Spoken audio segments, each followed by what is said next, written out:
about me. As I mentioned, I've been doing change management for over 20 years now. Lots of different organizations, mainly large corporates. So I've been working for companies like Shell, Vodafone, British Telecom, mainly implementing systems and new processes. So for example, if you have a new SAP, Oracle system, I help them on the people side. So I'm not a technical person. I make sure that people understand what the change is about, and they adopt the new processes, the new systems. Also been doing many projects around implementing strategies, new operating systems, or any other organizational change. I also wrote a book fairly recently, so it came up 2 months ago, and I'll just share it. Thank you.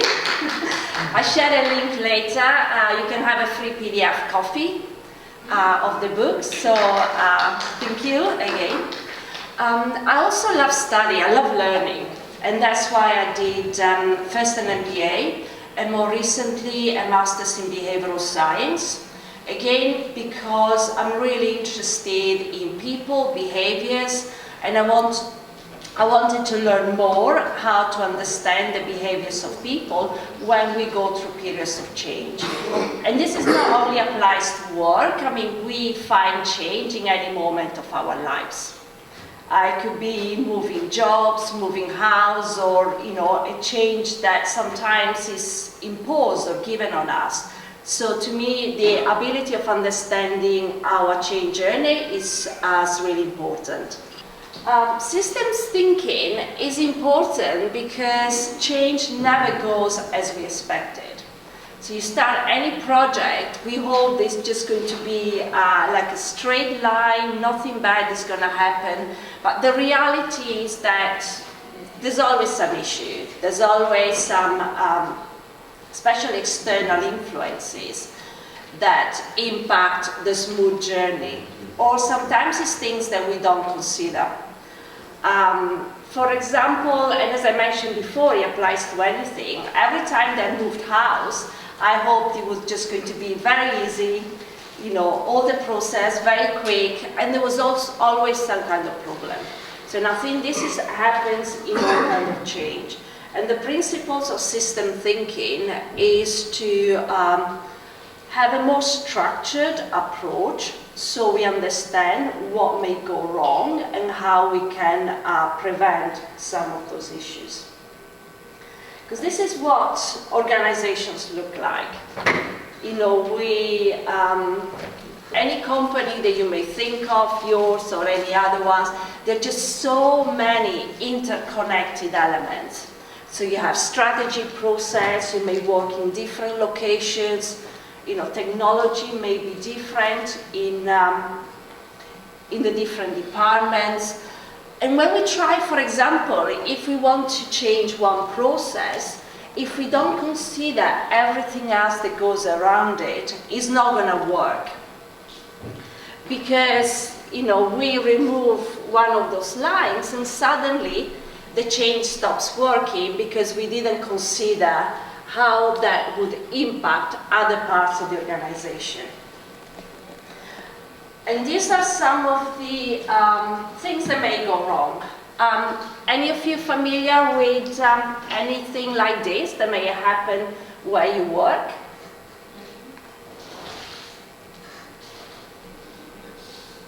Any specific?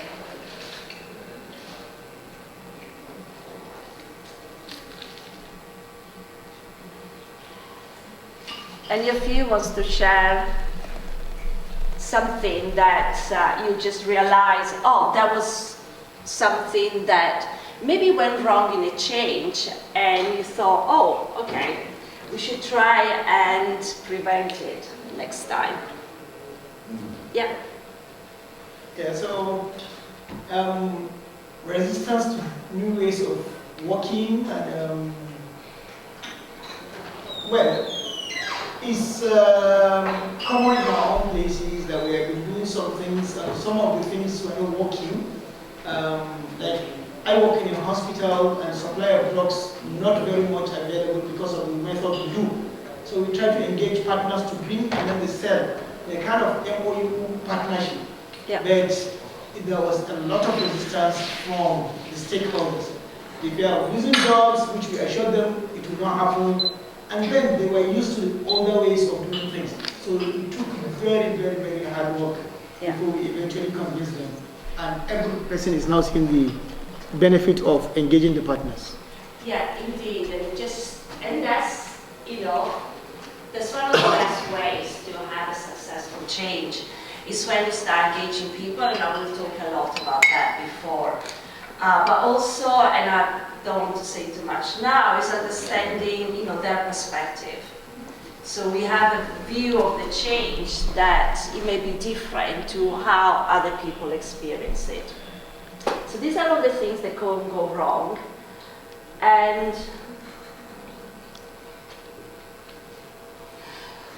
this is how I started doing change management more recently. Normally in the past, I've always been involved when things go wrong. Things start, you know, exploding halfway through the project. In example, as you said, you know, when there is resistance to change, you tried so many things. Normally clients, they call me and just say, oh, can you come and fix it? But what I realized, especially writing the book, it helped me in my thinking, is that always costs a lot of time, money, and makes people very unhappy when we try to fix the problem. So now I very much started to help companies preventing the change issues happening. So there are things that I've seen again and again happening without the project. We didn't realize, you know, the type of resistance, so we didn't realize, you know, the impacts they were going to have on people. So, you know, the more we prevent right at the start, the more time we save, money, and actually people that will just be happier by the end of it. My passion is very much, how do I make a change that works for the organization but actually keeps people motivated and happy, and just they want to adopt the change and they understand what it means for them. And because the truth is, the problems will never go away. Sometimes when there is something difficult that we have to face, we thought, oh, if we ignore it, it will just go away. But I discovered that it never does with change. It actually becomes more difficult to solve. And especially if people start becoming demotivated because they don't understand what's going on, they feel left out, then that lost motivation, it doesn't come back easily. So you have to take much more effort to fix the problem that actually prevented in the first place.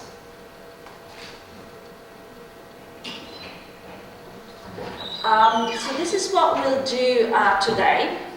I'm going to start with some core concepts around system thinking and then focus on three important elements. One of them is the change vision. Sounds like a big word, but it's really about what we want to achieve with this change. What does the future going to look like?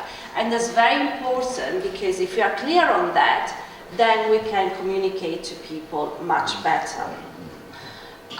Then there is change impacts. We should always expect some resistance in change projects, and the important thing is understanding how the people are going to be impacted and what we can do about it. And then create, based on, once we have the change vision, is about creating and communicating to all the employees what's going to happen. So we share some stories, some techniques, and also things reactions that we can expect from people. And I'll be asking you as well to, any stories that you have about your change experiences, both as leader of change, if you are in charge of a change program, but also if you are a recipient, because I think those two are very much interlinked. the most important concepts around the system approach. As I mentioned before, there are many different parts in the organization. And if we don't consider the whole system, the whole network, the whole elements, then we may break one link, and that's going to impact how successful the change is. And we may not be able to explain it to people. And sometimes like a small intervention makes a big impact. So remember I was on a project, and it was, people were very resistant to change. And you know, one of the small interventions, and it just sounds like, you know, a little bit too small, but just having a meeting with a team first thing in the morning, with just 10-15 minutes, you know, have a relaxed, you know, with a coffee, with a tea, and that we're able to get into the mindset of starting the day ahead. You know, we were reviewing, you know, what was important for that day, the priorities. And they never had that before. Literally, they would come to the office, sit down, and start working. And then there was no coordination between them. They were all doing their own thing. But just having that small moment when they gathered their thoughts, they shared the priorities, it made the communication and the collaboration much stronger. And the other thing that's really important, and I find organizations we don't do well enough, is testing. Is measuring if what we do actually is being successful. I'm often find myself in the situation where I'm working with a company, they introduce a new process, and then they're not quite sure how to measure it. Because there are no tools or even not the right data to actually making sure if people are using the new process. And the other thing that often happens is those unplanned consequences. I've been managing projects in lots of different countries, and something that works in one place may not work in another. But the same applies to different departments as well. Often because people, they have different priorities. So if you can imagine, you are a team of doctors, for example, they have their priorities, they know what's important to them. And even if they work in the same hospital with a team that deals with technology, the technology team will have very different priorities. So if you communicate in the same way to both groups, you're not going to be successful. It has to be targeted to what the requirements are of that team. So if you plan the same interventions, the same actions for everybody, you need to make sure that it's more targeted. And finally, misalignment, which is, I'm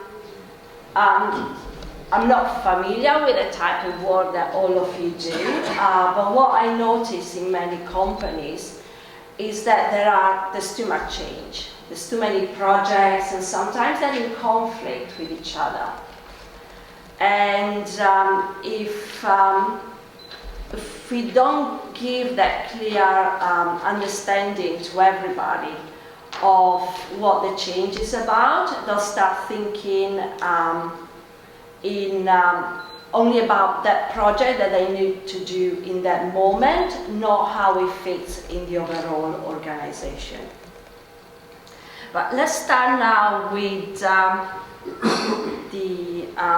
to create a change vision. I have an exercise in a little bit for you. And to me, it's just about understanding that it's a journey. And the change vision is about explaining to people what's going to happen. It's the same when you were planning to come here to London. So, you know, the vision, the destination was arriving here on this hotel. But before getting here, there's so much that you need to do. You know, passports, visa, making sure you have the right flight. So that's all part of understanding, you know, how to get there. But you won't have that preparation unless you know this is what I'm going to find at the end. This is just going to be a room with my peers, my colleagues. We're going to be learning. And that expectation is very important to help you prepare for the journey there. Because otherwise, very often, if the vision is not clear, then people, they'll just go on a side roads. They get sidetracked, and you will never be able to take them to what is the journey that you want them to get.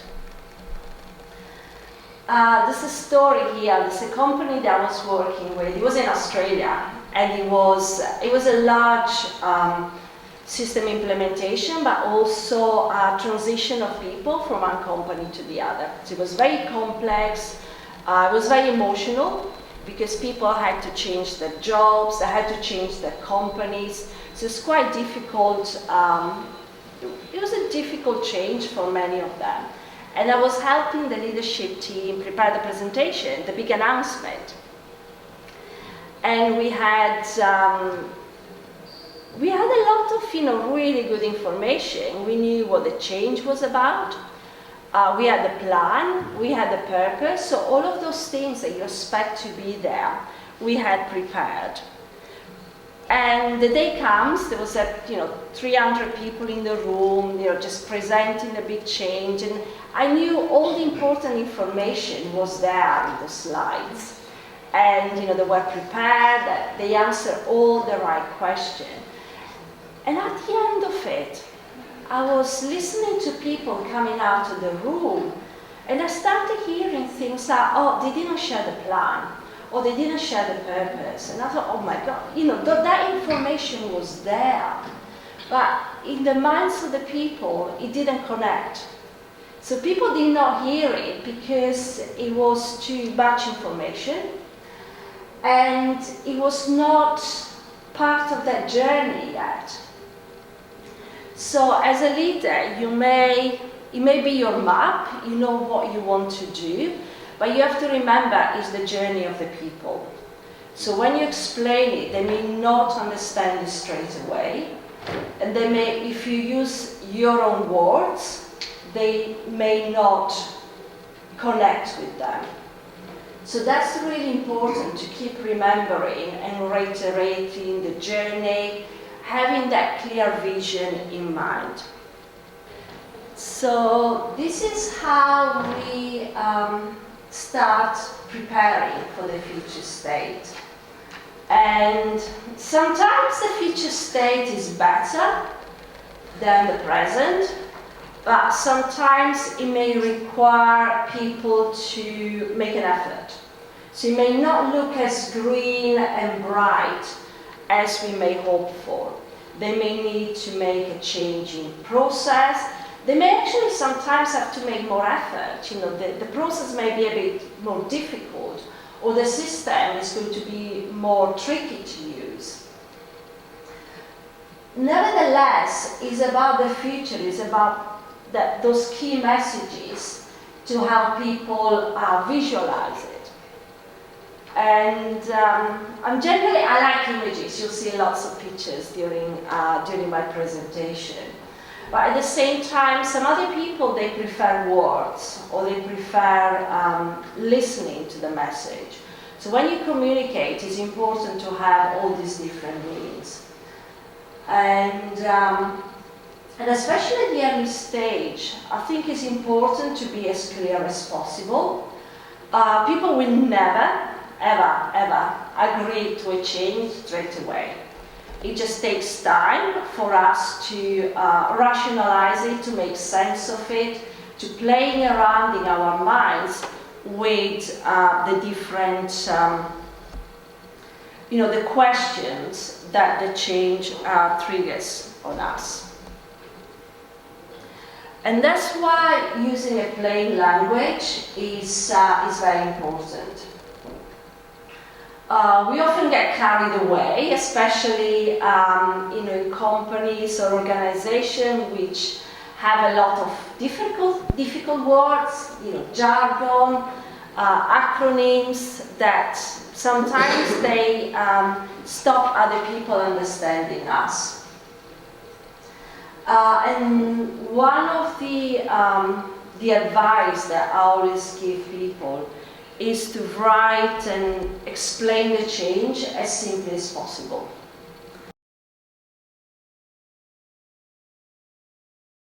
Thinking and all those views, and I think that stops other people understanding us. So, it's about one sentence using very plain language words. Because if we don't explain it simply, then we leave a lot of space for people to create their own story. So I don't know if it happened to you as well, but when I was a recipient of change and I didn't understand what was happening, I used to spend a lot of time with my colleagues having a coffee, just speculating. Just thinking, oh, wonder what's going to happen, and what if our job changes, and what if our, the team gets restructured. And that's why it's really important to give enough information, create the clarity as soon as possible. Just a little bit more content, and then I'll just leave you to do a little exercise, which is going to be about how do we create our, just a vision for the change. And the destination is right at the end of the road. The road is never straight, as I mentioned at the beginning, and there are different milestones. So if you're managing a change that, let's say, it's going to take 1 year or 2 years to realize, people generally, they don't pay attention that long. It's really difficult to think about something in your job that's going to be different in 2 years' time. So here is about having that vision, communicating to people what's going to happen, but at the same time, explaining what are the milestones, what can you expect after 4 months, because that helps them understand and makes the journey a little bit shorter in our minds. So next, as I said, I have a little exercise. So some of you said that you're having some changes in your organization, and this is a technique that I use in one of my workshops. And I use this to help people really, as simply as possible, define what the change is about. And this is the first block there. So if you have some papers on your table, and I think what I would like you to do, discuss among yourselves and maybe choose, I don't know if you know each other, if you work together, but sort of choose an example of a change that you're experiencing at the moment in your organization, or a change that you are planning. And then start writing down what is the change about. What are you planning? It could be, for example, introducing, introducing a new process in your work, in your agency. You're going to ask people to work a little bit differently. And then the ideal future. So if you are going to explain it, just standing on a stage with all your employees in front of you, and you want them to get really excited about what the change is going to be about. Just explain that. What's the ideal future? What they're going to get at the end of it. So, for example, if I'm implementing a new operating model for a company and asking people they're going to change the job, I would just say, what the change means for them, what's going to look like, the benefits, the advantages, what they're going to be doing better than they did before. And then we go to the desired outcomes. So this is very specific, and there are things like you may be saving money, your process may be more efficient, You may be able to help more clients, sell more products, and then the purpose. Are you familiar with Start With Why, the book? Yeah, so there is this guy who wrote this book, it's a long time ago now, and he just said everything starts with asking why you do something. You know, what's your purpose? What's the most important thing and the reason while you're doing what you do, while you're doing your job? You know, what's the purpose of your company? Is it about saving lives? Is it about, you know, providing a service to your clients? And then the other interesting thing that sometimes you don't find in this kind of templates, but to me it's really interesting, is what if we don't do it? Because we rarely ask this question that, you know, we start so many projects, but, you know, what if we don't do it? And I think this is really important to understand if the purpose is right. And then it's always interesting to look at our past experiences. So I will ask you to think about past change projects and what you would do differently next time. So this is an exercise. So you have some papers. So you can do it individually, you can do it as a group. Just give you about 10 minutes, and I'll just move around the room and I'll just ask you how you're getting on. Is that okay? Any questions?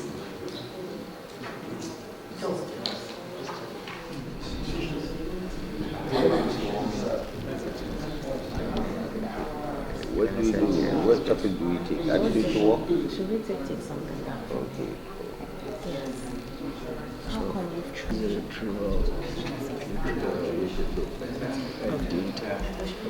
the targets, the directives of the mandate that has established our organization?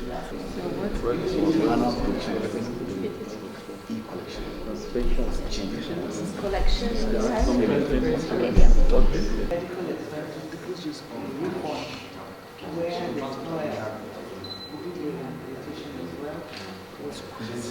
Just like I spoke with two of the groups, so it looks like it was really interesting conversation. So I wanted to ask probably one of the two groups that I spoke with, these teams here. Just very briefly, if you can not go into the detail, but what you learned from using this template, this tool, and if it's being useful for you. I'll start with number one. What is the change about? I'm using my organization, the Nigerian Social Insurance Trust Fund, as case study here. And the change we're trying to begin, or the exercise we're trying to start, is setting up a new operating model to increase our ECS collection. That's our employers' compensation scheme, and then to have a seamless claims and compensation process. Yeah. We're also trying to expand our reach to the Nigerian workforce for a more beneficial social security. We're also incorporating digitalization, yeah, to increase using technology to, in our operations. We have a new management, so we have a different vision from what's been in the time past, and that's what our change is about. We're also looking into the welfare of our staff, to ensure that, because a happy workforce, is a happy productivity brings happy increased productivity. So those are what we're looking at, and that's what our change is about in my organization. And we're also trying to reach out to the public, to be well known in the public, because we're trying to give a facelift to our name brand. And number two, our desired outcomes, of course, is to ensure that the Nigerian workforce is happy. Yeah. The purpose, of course, it will be the purpose. You have a mandate. Yeah, in one sentence, what would be the purpose in one The purpose sentence? will be to work in line with our mandate, the act that has established our organization to work in line, to pay compensations and claims, to, to increase customers' satisfaction to the Nigerian workforce in line with the Mr. President's renewed hope agenda. And number 4, what if we don't do this? It will be highly consequential because we have collected monies and these monies have to be spent, according to the directive that's been stipulated in the Act, which has mandated us to exist. So we have to collect money and pay compensation when we're due to make such obligations. So number 5, past change projects. What would I do differently? This is quite thought-provoking, but what we would do differently would, first and foremost, is to adopt technology, because yes, technology would help us enhance our service delivery. Technology would help us to increase our processes, our operating processes. There will be more transparency, there will be more accountability, and in terms of record keeping as well, we need our data. Technology would help us to store more data because we're dealing with thousands and millions of people across the country.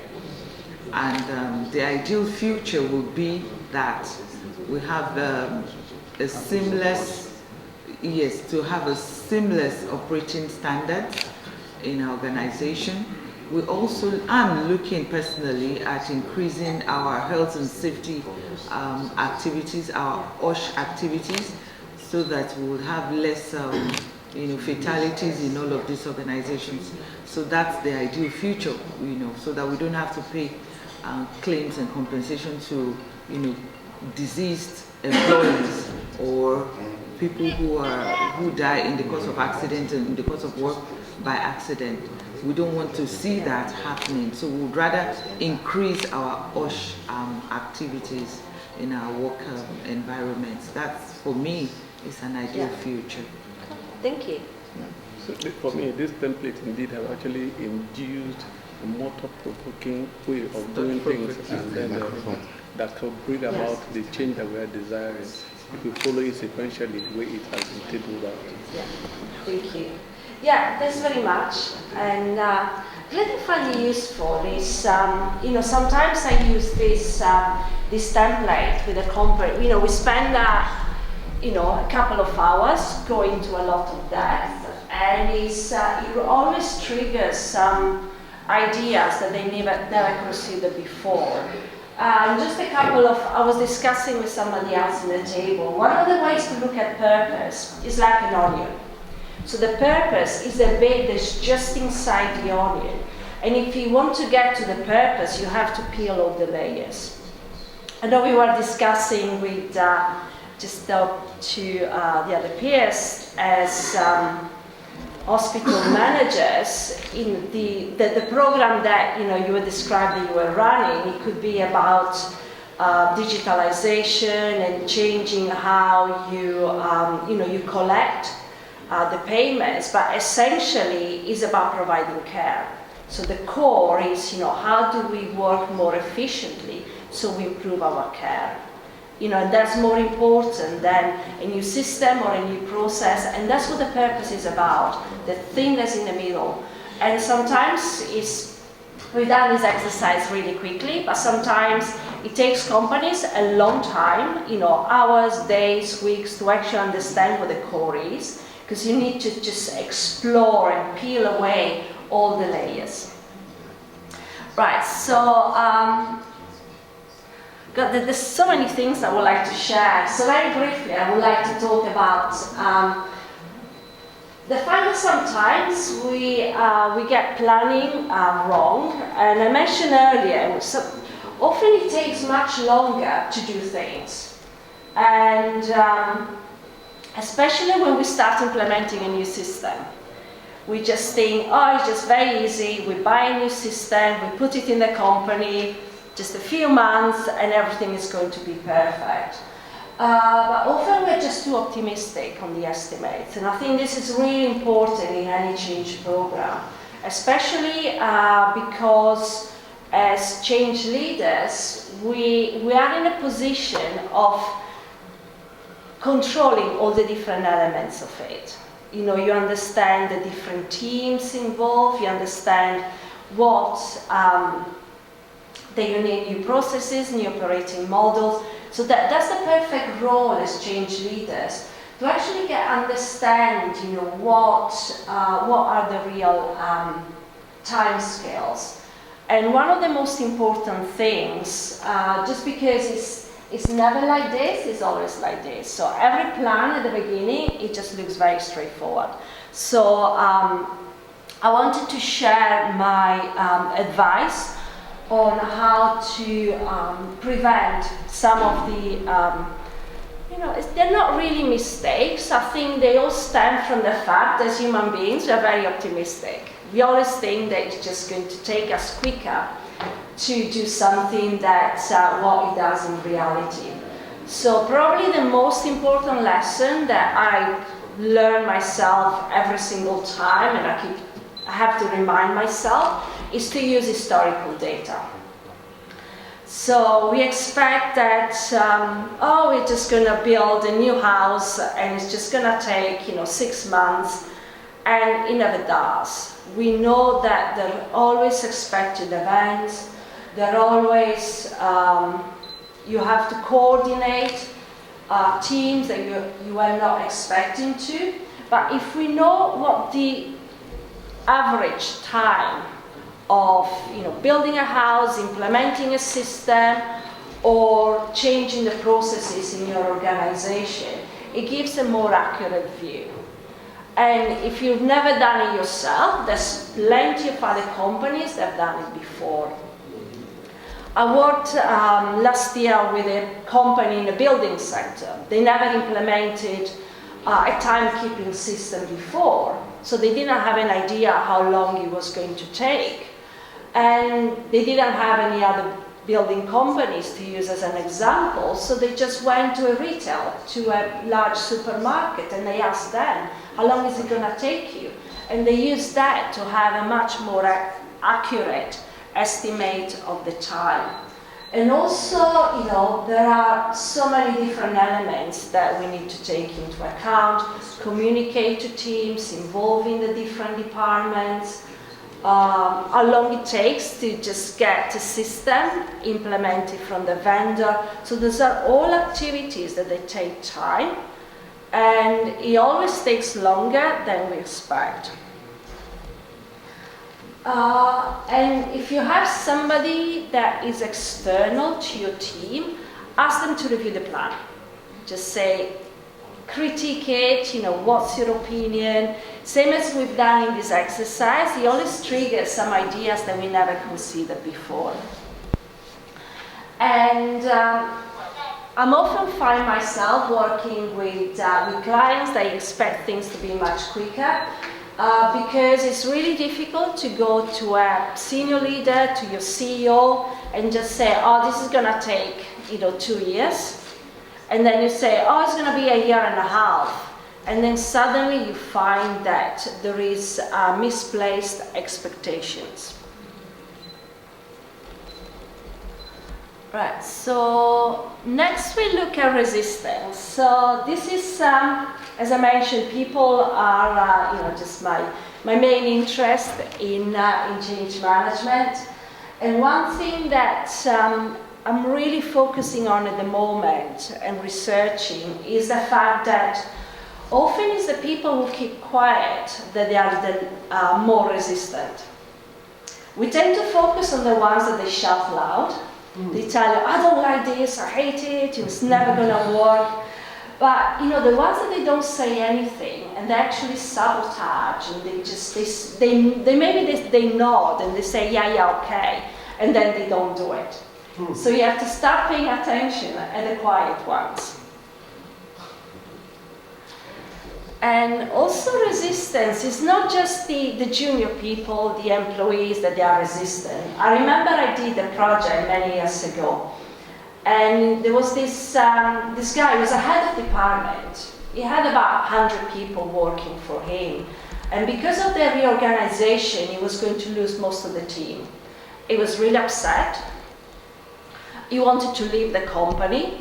And I was asked by the CEO, we don't want him to leave, but he's very unhappy, what should we do in this situation?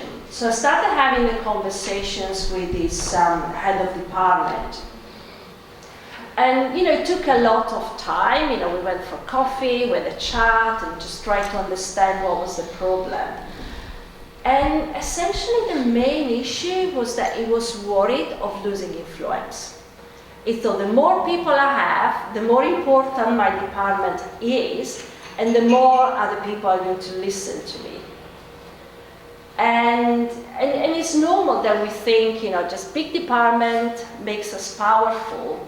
But one of the reasons for the reorganization was that the CEO, he wanted to give this guy more responsibility in terms of more research and development. And they knew that if he had a large department, he had less time to research. But they never told him. And only when they just started to have that conversation, the head of department started becoming more confident and reassured that he was not going to lose support and influence. It was quite the opposite. And that's why I think it's important to remember that resistance, it can affect anybody in the company. I mentioned before quiet resistance, and I just see some nods around the room. So this is what it appears like. So people start avoiding you. They just don't want to attend meetings. They're not engaged, they're not answering emails. And that's one of the key signs that we can start spotting if people are resistant to change. Also, they may not ask questions. You present, you explain something, they're quiet. They may have a question, but they don't want to ask. And that's because they just close the door. They just, I don't want to be here. Or they're just silent. Or as I mentioned before, they may be nodding, they may be saying, yeah, okay, but they just don't adopt the change. And there's no, I wish I knew how to solve it, have like a real solution, but I think it's really noticing, paying attention, see how people behave, see their body language, and try to, especially if you know people well, try to spot if any of those behaviors applies to them. Because they won't tell you, it's up to you as leader of change to understand it. And if you don't understand it, then you'll have a much bigger problem later on, because you think, because if they don't complain, they're happy. So you just go ahead and just like if nothing bad happening, and then you discover too late, then there is an issue. So generally I would say involve people early, notice them, listen to them, and get them to participate in the change as well.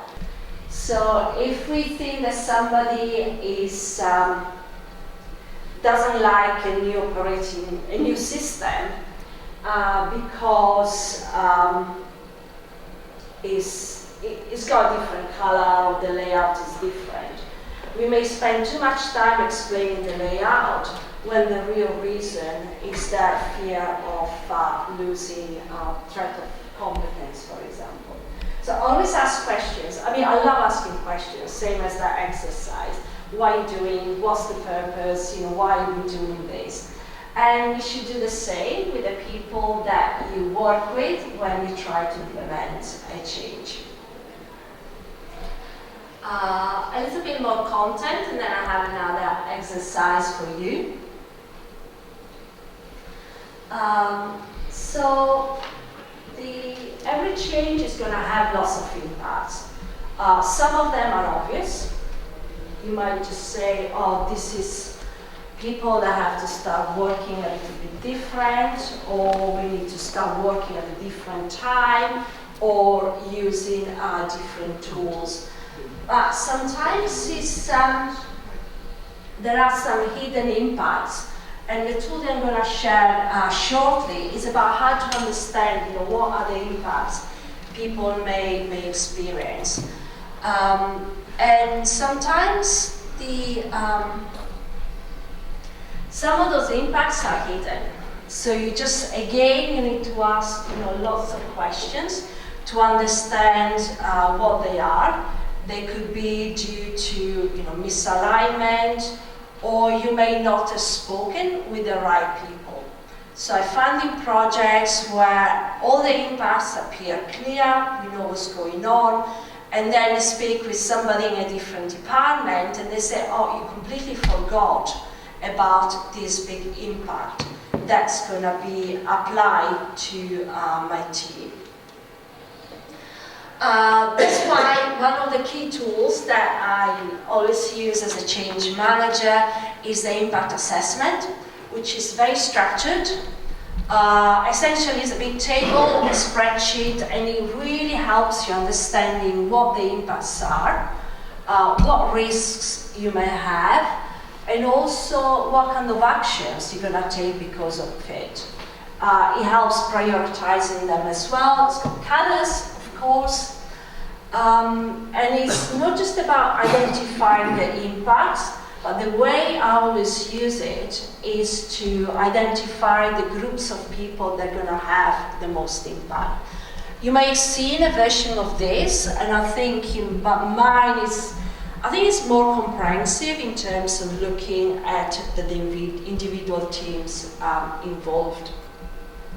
So this is what it looks like. Any of you come across anything like this before? Yes, no? Okay, cool. So the table is fairly straightforward. So every change, has to have a name. It could be new process for collecting data. Then you start writing what the change is about, the type of impact that it's going to have on people. And this is really important. So the as-is and the to-be is about describing how people do that today. So for example, if at the moment you're collecting payments in the hospital by cash, so this is the as-is, you describe the process. And if the to-be is moving to a digital payment, you describe, okay, this is what's going to be the new way of working. The table itself is flexible, so things like category, process areas, you may choose, they may apply to you or not. Category normally refers to the departments overall. Process area, it could be around technology, systems, data changes. But I think that where it gets interesting, once you start writing down the changes, the impacts, is which teams are impacted. And what you may find that, and that's why I find this super useful, different teams are impacted in different ways. So often, traditionally in change, we treat everybody the same, and it's not. So every team needs to be treated differently. So if there is a team that is highly impacted by the change, you need to spend more time with them. And the ones that they are green, just send them a communication, just tell them, oh, the change is coming, but you don't need to put a lot of effort, because our time is finite, so we can't spend hours and hours engaging with everybody, so we need to engage with the people that are going to be more impacted. Here is, you can capture who told you about the impact, if it's something that you solved already, something in progress, any comments, and these are the actions that you start listing. For example, if there is, you need to implement a new, part of a new operating model, It could be to change a process, to communicate from marketing to technology. So that's an impact. And here you can capture the actions to make that change happen. I'm aware this is a bit of a complicated technique, so I'll ask you to just start looking at this, start thinking about some of the impacts that you expect in your project, and just start filling in one or two. And then we'll just do this exercise is about assessing the level of influence and support. Because some people, they're not influential. So it doesn't matter what they think for make your project successful. You need to focus on the ones that they are influential and you want their support, and then you prioritize them. So this is what, it's always a table or a spreadsheet with me, so this is what it looks like. And I'll just take you briefly through it, and then I'll ask you to complete your own. Of course, we start with the name of the stakeholder, we capture the job title, location may be important or not, it depends on the project. And then that's where it comes interesting, is what's important for them. What are the key priorities, their issues, what are they worried about, what do they fear? So you start capturing these, and you don't ask them directly, oh, what are you scared about? It comes about from the conversations that you have with them. Because once you know them well, then you can understand how to manage that relationship. The role in the change, it could be a sponsor that you need to communicate regularly, but is not involved. It could be a board member that needs to, you don't have to update a board member regularly, but if they ask a question, you should be able to answer them. You may want to write down who you report to, who the manager is, and this is where it gets interesting. So, are they influenced? So is Albert, in this case, is high level of influence, but is not supporting us. So it's one of those that is we need to have him on board. It's really important. If it's not, it's going to stop our project being successful. And his support at the moment is very low. So what we need to do is target him and just say we want to take him at least from low to medium. And here we write down, what kind of engagement, the actions that we're going to take to help us moving him from low support to medium support. And if you work in a large team, I always advise to having a relationship owner. So who's actually going to manage that relationship? Because I've seen very often you have a senior stakeholder and lots of people want to talk with this person and he actually gets really annoyed.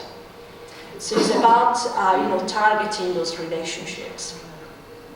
So now the exercise is for you to look at this table, think about one or two of your stakeholders, and start thinking what you believe are their key priorities, the key issues, what they are worried about, and start thinking, is their level of influence high, medium, or low? And is the level of influence high, medium, or low? And then you start having a really visible table of who you need to focus on and prioritize in your engagement for the change. Associations and unions, like in the hospital. Unions in particular, they can. Oh, that's a difficult one. Yeah. So union is a group. Yeah. And it's not one. It's not one union. We have several unions. Several unions. So the demands are directly conflicting. Exactly, conflicting. Join of action union. So there are different tiny unions to give them force. So they came together to give a bigger platform where they can, once they go on strike, it's not those individuals, because if they go as individuals. Yeah. Next week is going to be no tube. this is actually the first step. So this is a spreadsheet that I normally use. We map the stakeholders or the groups as well. So it could be individuals or groups, as I mentioned before. And if you like to have a different perspective, you can map them. And I find this really useful to map them on this table, and actually you can start seeing where they are. So here we have, level of support and level of influence.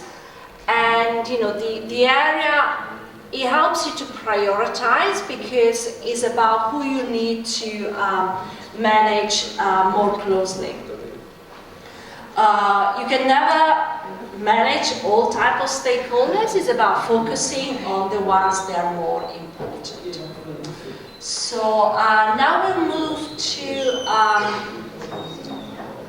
what to do after you actually identify all of those stakeholders, and this is about communications. And there are four very important principles to communication which I wanted to share with you. The first one is being timely. As I mentioned before, if we don't communicate with people, they'll come up with their own answers, and we don't want them to do that. So we need to make sure that the information they have is the one that we can control. We'll tell them what the future vision is, we'll tell them what the benefits are. Because if there is silence, if people don't understand what's going on, it creates anxiety, it creates rumors, and people will start creating their own stories. And be honest, it's not always easy, especially if the change impact is going to be on people losing their jobs or changing their jobs, having to move to a different location. I find that, every time that a leader it pretends that everything is going to be great, it never works, because, people will notice. So it's better being upfront and truthful than leaving that space for uncertainty. I worked in a company, there was a major reorganization in the HR department, and I kept asking the HR board to be a bit more open about what was happening, and basically they were too scared to do that. They didn't want to communicate difficult messages. So what was happening? Every couple of weeks, a person would disappear. So suddenly you just want to organize a meeting with somebody and they lost their job. Nobody actually knew, they just sort of left. And this created so much anxiety among the people that left that it was so counterproductive. So, using an example like this, then I was able to convince the board that I had to be more open and honest with people.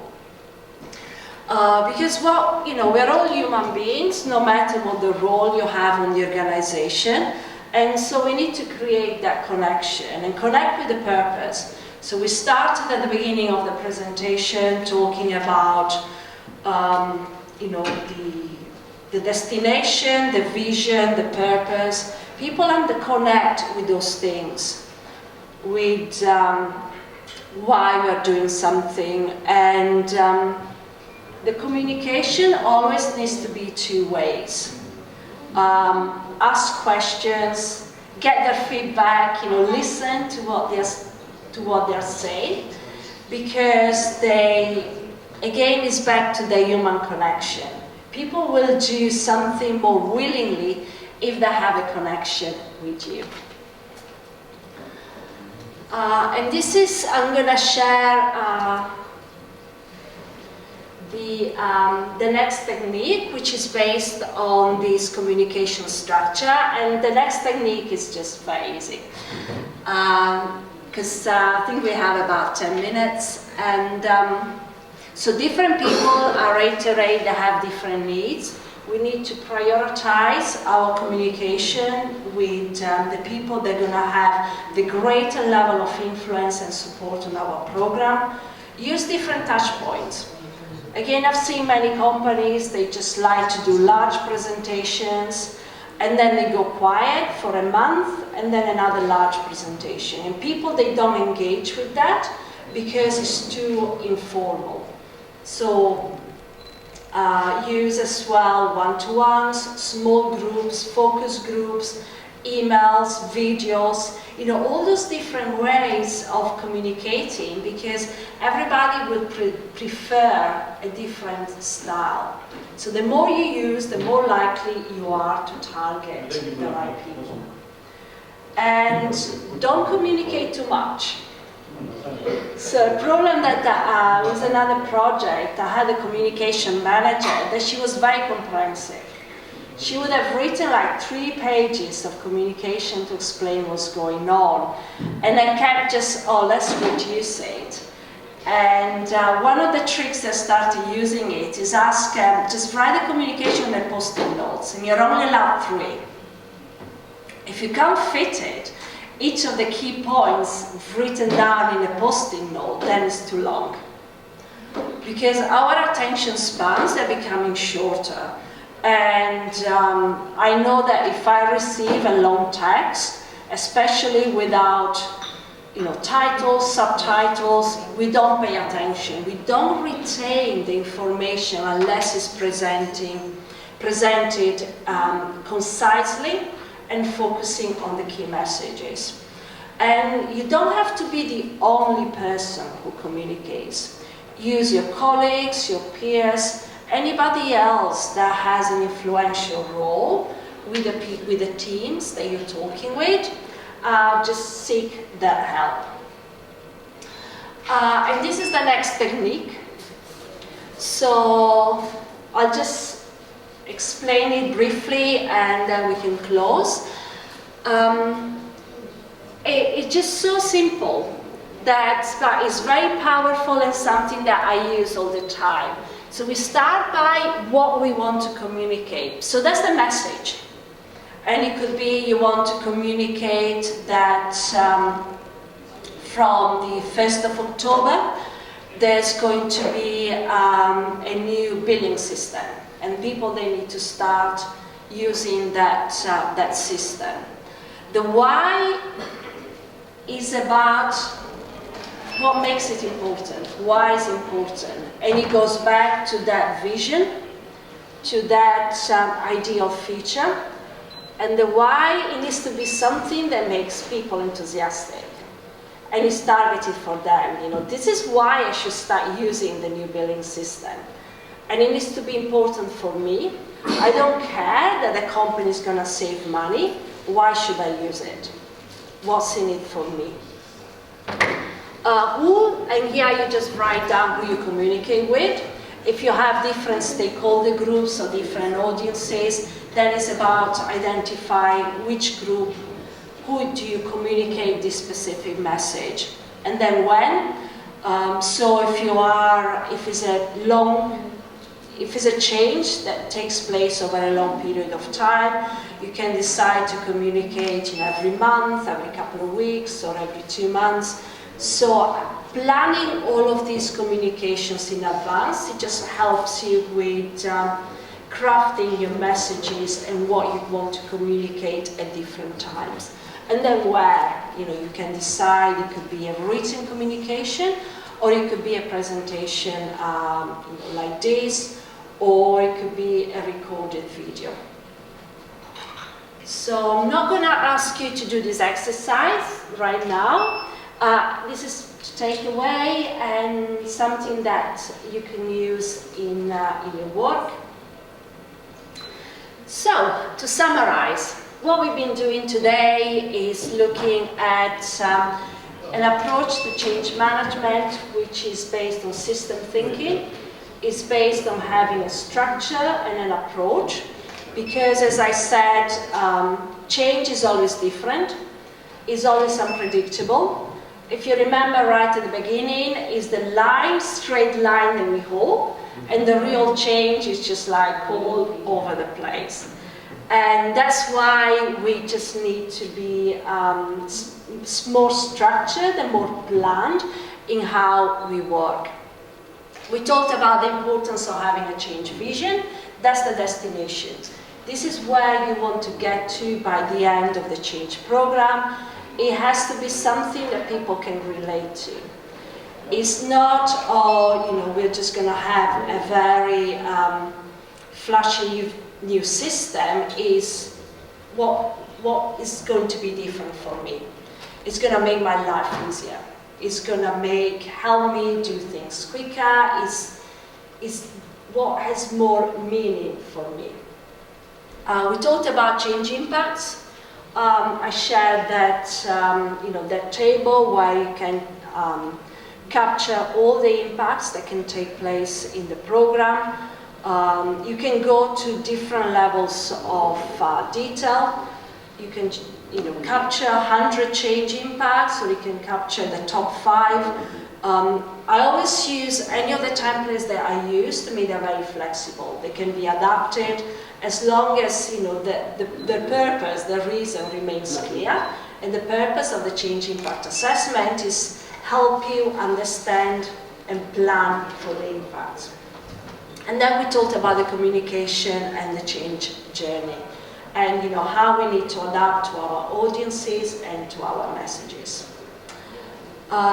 This is a little bit about what I'm doing. As I mentioned before, very much my emphasis is in helping companies or leaders to prevent change issues before they actually start. Some of them we discussed today, some like resistance, some of them like blind spots and misalignment. There's so much more that we can prevent and we can work to mitigate. So I run workshops to help companies plan their projects more effectively. I do one-to-one coaching. I'm going to start a masterclass, I think next month, which is targeted at leaders who they don't do, possibly like yourself, hands-on managing a change, but you want to make sure that the change happens. And I shared, the tool that I shared at the beginning to create the change vision is part of what I'll be teaching in that masterclass. And I do consulting and advisory. So as I mentioned, I'm not sure how we're going to do this, if the slides are shared, but if you click on that link, and I can share it some other way, you'll just have a complimentary PDF copy of my book.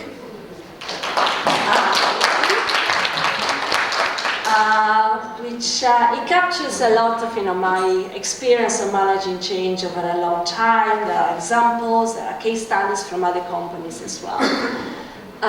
Also, I have an assessment. An assessment online takes less than 3 minutes. And I prepared it for leaders of change and to understand what you're doing well and which areas you could improve. Yes, looking at the context of Nigeria, Nigeria is a complex society. Differences of religion, tribes, laws, and what have you. So I think all these terms might be difficult to be achieved because of the complexities. And then sometimes you will learn that it is from the top management that will first violate the rules and regulations. These are some of the problems we are facing. Yeah, it's a context that definitely makes things more difficult. And I think sometimes it's about focusing on our sphere of influence. I'm from Italy. We have our issues as well. Yes. With people not paying taxes, or corruptions, and a lot of things. So maybe it's one of the reasons why I live in this country, but that's a long story. It's still a bit better UK, but I understand.